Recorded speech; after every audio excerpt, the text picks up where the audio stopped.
What do you expect Obama's position to be and his camp in relation to religion? Because in the first 2 years of his office, he was very, very quiet on religion and has only just recently begun to do the God talk. In terms of the 2012 election, President Obama faces a similar problem to Governor Romney, and that is to get key Democratic religious groups enthused and excited. African American Protestants, Hispanic Catholics, the Jewish community, the Muslim community. These are groups that supported him in large numbers in 2008, but the issue now is, will they have that kind of enthusiasm and excitement going into 2012? And President Obama has a special problem, and that is a significant number of Americans don't really know what his religion is, and a large minority think he's actually a Muslim. Now, that's inaccurate, but it can be a problem for some voters. What's the nightmare scenario, do you think, for Romney and the Republicans with the white evangelical vote? Many Republican leaders and probably people in the Romney campaign are concerned that evangelicals would be unenthusiastic for the Republican ticket this year and not turn out in large numbers, not make the phone calls and knock on doors and do the kinds of things that religious activists do to mobilize their co-religionists to vote one way or another. Now, in a lot of states that won't matter very much. In Alabama and Arkansas, those are probably pretty reliable Republican states, but there are key swing states where a lack of enthusiasm by white evangelicals could be devastating. Florida would be a good example, Ohio would be another, Missouri would be yet another. Let's move from the politicians to us, the voters. Exit polls in 2008 showed that concerns about moral issues were the number one factor, the most influential factor in helping a voter determine how they voted, above terrorism, above economics. How do you see those influences now? Is morality still number one, or is the economy going to knock religion and morality off its perch?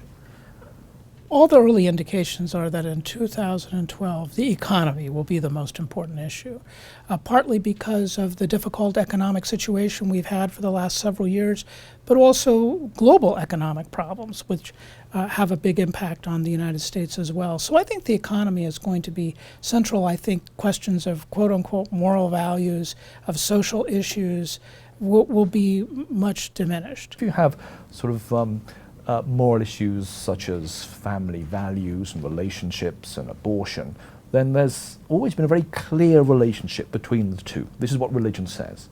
When it comes to issues such as immigration or the economy, do you think it's harder to play the religious card? It is much more complicated to talk about religious values and religious faith when we're talking about the economy or those types of issues, immigration being another really good example. But when we're talking about something like creating jobs or national debt or the appropriate level of taxation, it's a good bit more complicated. That doesn't mean that religion won't matter, though. It means simply that religious appeals have to be more sophisticated, that politicians have to approach the questions of the economy with a broader focus. They simply can't invoke faith. Faith can be part of their appeal, but it has to be a more complicated and sophisticated message. Looking at 2012, with the election now, which group do you find personally the most fascinating in this particular election? That's a really interesting question. I think that if one thinks about swing voters, voters that might vote Republican or might vote Democratic, one of the most fascinating religious groups in the United States are Roman Catholics, particularly what we call white Roman Catholics, that is, Roman Catholics of European ancestry. Because while there are, of course, some Republican Catholics and some Democratic Catholics, there are a lot of Catholics that are really very much in the middle. There are things about President Obama that they really like and admire, but there are things about him they don't like, and they feel have the same kind of ambivalence towards the Republican Party. And in a number of the key battleground states like Ohio and Florida and Pennsylvania, the Roman Catholic vote may be critical for who carries those states in the election. So if we're looking at swing voters, I think Roman Catholics are really very interesting. There's a similar question in the Democratic coalition, which has to do with members of the historic black Protestant churches. Now, President Obama, the first African-American president, did awfully well with African-American Protestants in 2008.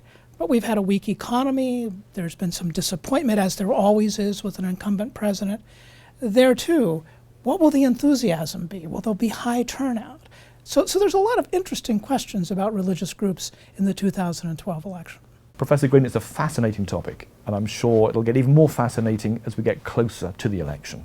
Thank you very much indeed. You're very welcome.